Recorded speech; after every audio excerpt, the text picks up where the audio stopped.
Hi friends, నమ్మక రుచి ఛానల్కి స్వాగతం అండి. ఇప్పుడు నేను సేమియా పాయసం చేస్తున్నానండి. ఇది చిక్కబడిపోకుండా చల్లారిపోయినా చిక్కబడదండి. ఇలా చేస్తే చూడండి, చాలా బాగుంది. దీనికైతే ఒక కప్పు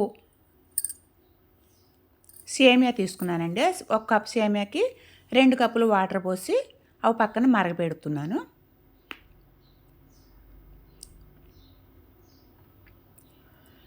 ఒక కప్పు సేమియా వేయించుకోవడానికి 2 స్పూన్లు నెయ్యి వేసి అది బాగా కరగపెట్టుకోవాలి.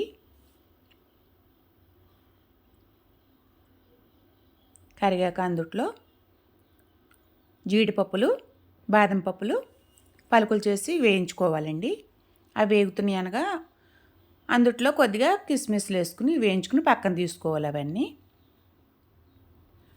ఇప్పుడు ఒక కప్పు సేమియా తీసుకున్నాం కాబట్టి ఆ కప్పు సేమియా ఈ నెయ్యిలో వేసి బాగా ఇలా ఫ్రై చేసుకోవాలి. గోల్డెన్ కలర్ వచ్చే వరకు ఫ్రై అయ్యాక అప్పుడు పక్కన మరిగే వాటర్ అందుట్లో పోసేసుకుని పలుకు మెత్తబడేంత వరకు ఉడికించుకోవాలండి. ఇందుట్లో నేను పాలు పక్కన మరిగిస్తున్నానండి.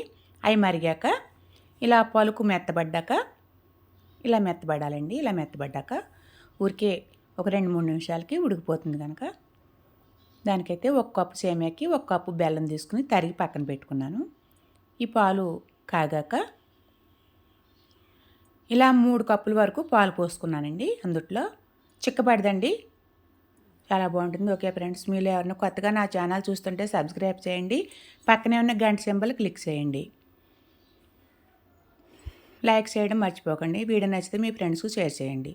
అందుట్లోనే యాలక్కాయ పొడేసాను, జీడిపప్పులు కూడా వేయించుకుని అందుట్లో వేసేసాను. ఇప్పుడు చల్లారి పెట్టుకుని అందుట్లో కప్పు బెల్లం అయితే వేసుకోవాలి. వేసుకుని బాగా మిక్స్ చేసుకోవాలండి.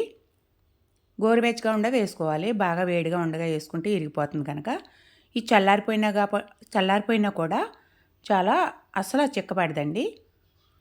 మనం ఈ కంటెస్టెంట్ చేసాం కాబట్టి ఇదే లా ఉంటుంది. ఓకే ఫ్రెండ్స్, చూడండి చాలా బాగుంది.